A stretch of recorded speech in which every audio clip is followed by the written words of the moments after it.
Assalamualaikum warahmatullahi wabarakatuh. Waalaikumsalam warahmatullahi wabarakatuh. Selamat siang anak-anak. Sehat semua di sini? Sehat. Ada yang tidak masuk? Siapa? Pertama-tama absensi dulu ya. Saya panggil absensinya dari Atar. Ada nggak? Faris?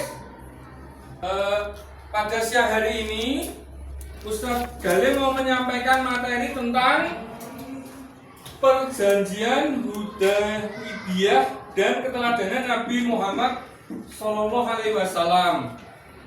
Oke. Yang pertama pengertian perjanjian Hudaybiyah. Perjanjian Hudaybiyah adalah kesepakatan damai antara umat Islam yang dipimpin oleh Nabi Muhammad SAW dengan kaum Quraisy di Makkah. Siapa yang tahu kaum Quraisy itu kaum apa? Siapa? Apa Fauzan? Kaum Quraisy itu apa? Kaum yang menyembah berhala. Nah, betul sekali Fauzan. Nah, terus ini latar belakang dari perjanjian Hudaybiyah. Pada saat itu Nabi Muhammad SAW dan para sahabat yang melaksanakan umroh ke Mekah. Namun kaum Quraisy melarang mereka masuk untuk menghindar. Nah, kaum Quraisy itu melarang Nabi Muhammad dan pengikutnya untuk umroh ke Mekah. Kenapa kok dilarang? Itu karena kaum Quraisy itu tadi menyembah berhala, sedangkan Nabi Muhammad dan kaumnya itu ingin beribadah ke Mekah untuk umroh. Nah, dari sinilah muncullah perjanjian damai yang disebut perjanjian Hudaybiyah. Baik, perjanjian Hudaybiyah itu perjanjian apa, Nak? Perjanjian damai. Kemudian terus isi perjanjian damai atau perjanjian Hudaybiyah. Beberapa isi penting perjanjiannya. Satu, umat Islam tidak jadi umroh tahun itu, tetapi boleh datang tahun berikutnya. Jadi untuk tahun itu tidak boleh umroh. Boleh umrohnya tahun depannya untuk umroh. Yang kedua, isinya gencatan senjata selama 10 tahun. Apa itu gencatan senjata? Gencatan senjata itu adalah berhenti berperang selama 10 tahun. Seperti itu. Setiap kabilah bebas memilih pihak. Jadi setiap orang berhak memilih antara ikut Nabi Muhammad atau ikut kaum Quraisy. Orang-orang Quraisy yang masuk Islam tanpa izin harus dikembalikan. Jadi kalau orang-orang Quraisy itu ingin masuk Islam, selain disyahadatkan, juga harus izin dulu kepada kaum Quraisy. Kalau tidak izin nanti harus kembali lagi ke kaum Quraisy, seperti itu. Dan yang terakhir, itu tadi yang terakhir. Nah, dari perjanjian itu kita belajar tentang sikap Nabi Muhammad dalam menghadapi suatu masalah, dalam suatu dalam suatu perundingan. Sikap Nabi Muhammad yang perlu kita contoh adalah yang pertama sabar. Sabar itu apa, anak-anak? Ada yang bisa jelaskan? Menahan diri. Menahan diri untuk apa? Untuk melawan hawa nafsu. Untuk melawan hawa nafsu, betul sekali.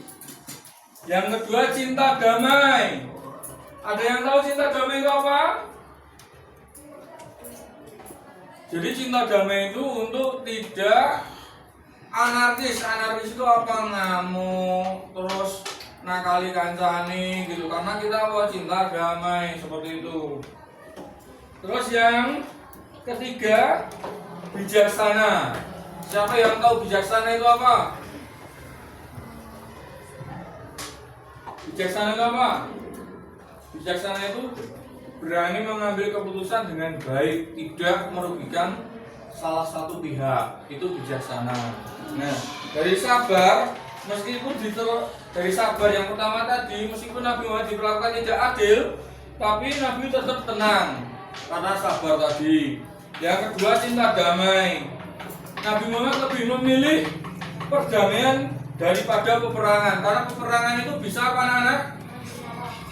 Merenggut nyawa, bisa cacat, bisa cedera, seperti itu ya anak.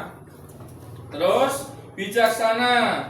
Nabi Muhammad itu memikirkan dampaknya. Kalau nggak bijaksana, nanti Nabi Muhammad itu apa? Membuat perang, akhirnya tidak damai lagi. Itulah bijaksana.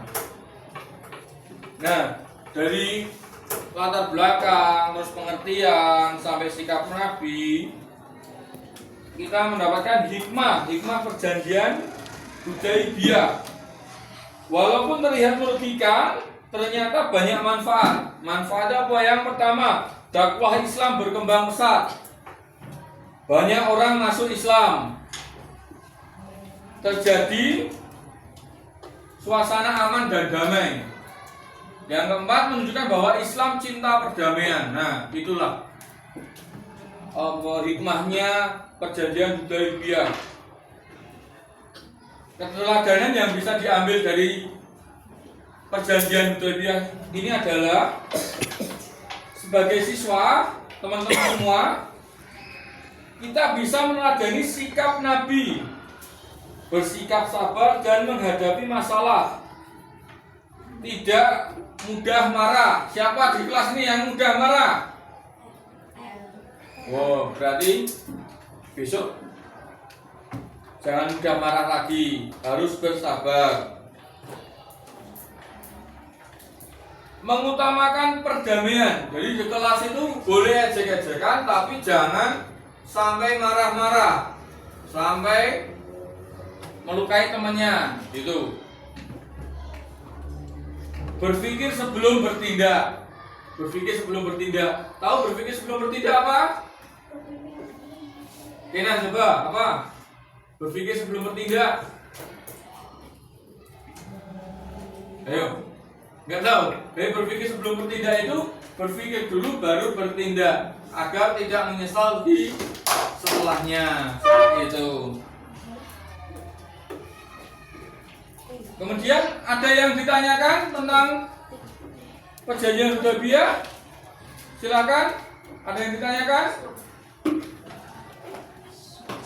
Ada yang ditanyakan? Fauzan mau tanya?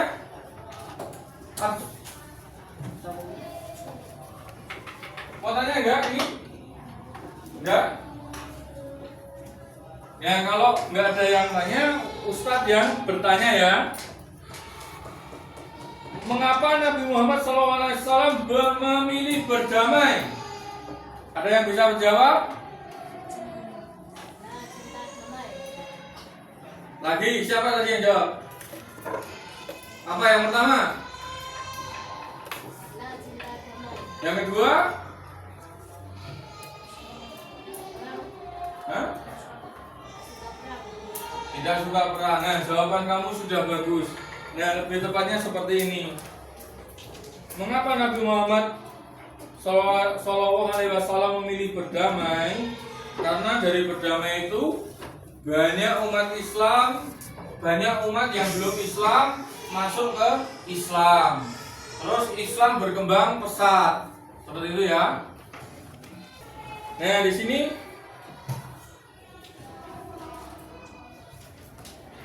saya bikinkan kelompok. Yang kelompok sini, garis ini ke sini, baris ini ke sini. Silahkan bertanya, membuat pertanyaan. Nanti kita jawab bersama, ya.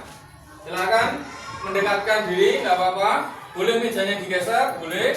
Ayo, segera bertanyakan. Jadi silahkan perwakilan kelompok 2 orang maju memberikan pertanyaannya dan jawabannya tentang materi yang telah Ustaz sampaikan tadi. Silahkan dari kelompok 1 Mbak Ara dan temannya maju.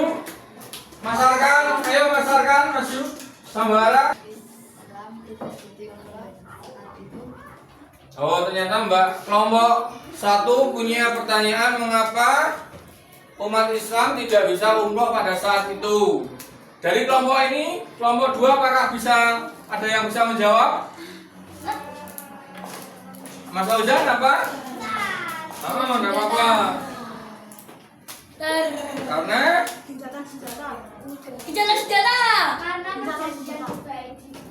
karena perjanjian Hudaybiyah.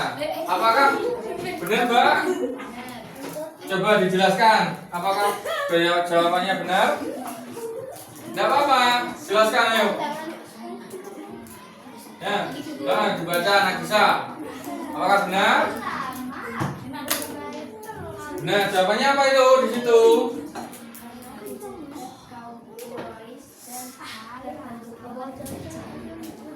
Nah, jawabannya sangat tepat dan ditambah dari jawabannya kelompok 1 dari Mbak Nagisa. Karena jika kongres dan terbentuknya perjanjian Hudaybiyah.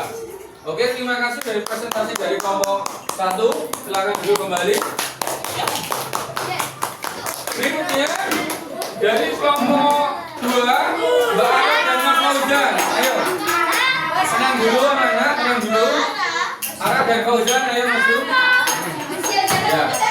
Silakan dengan keras, ayo. Bagaimana cara meneladani sikap Nabi Muhammad SAW dalam kehidupan sehari-hari? Ya, kelompok 1 apakah bisa menjawab? Coba. Bagaimana cara meneladani sikap Nabi Muhammad? Apa sih? Dalam kehidupan sehari-hari. Dalam kehidupan sehari-hari apa? Ada yang tahu? Kelompok 1? Kelompok 1 ada yang tahu?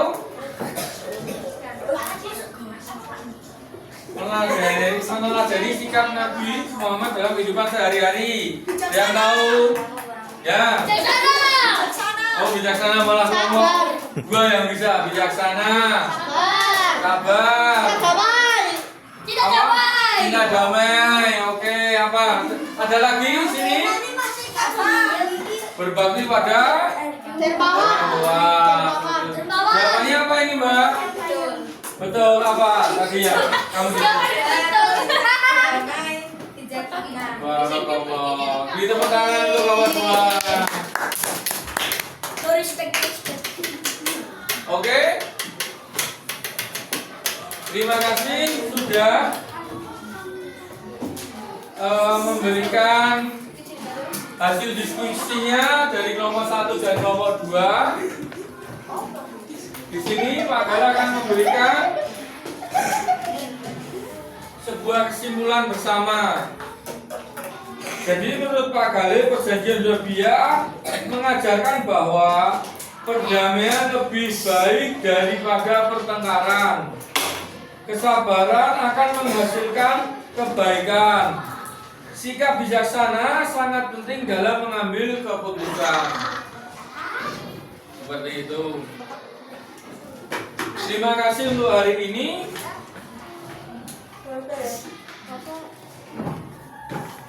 Nanti di pertemuan selanjutnya akan Pak Gale sampaikan materi baru yang akan Pak Gale berikan pada hari Senin minggu depan.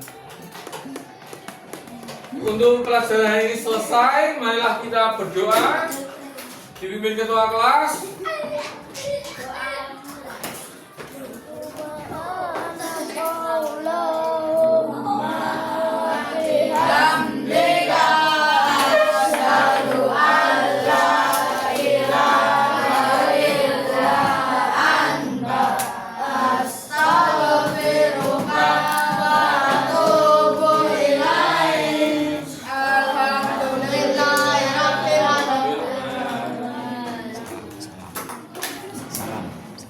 Assalamualaikum warahmatullahi wabarakatuh.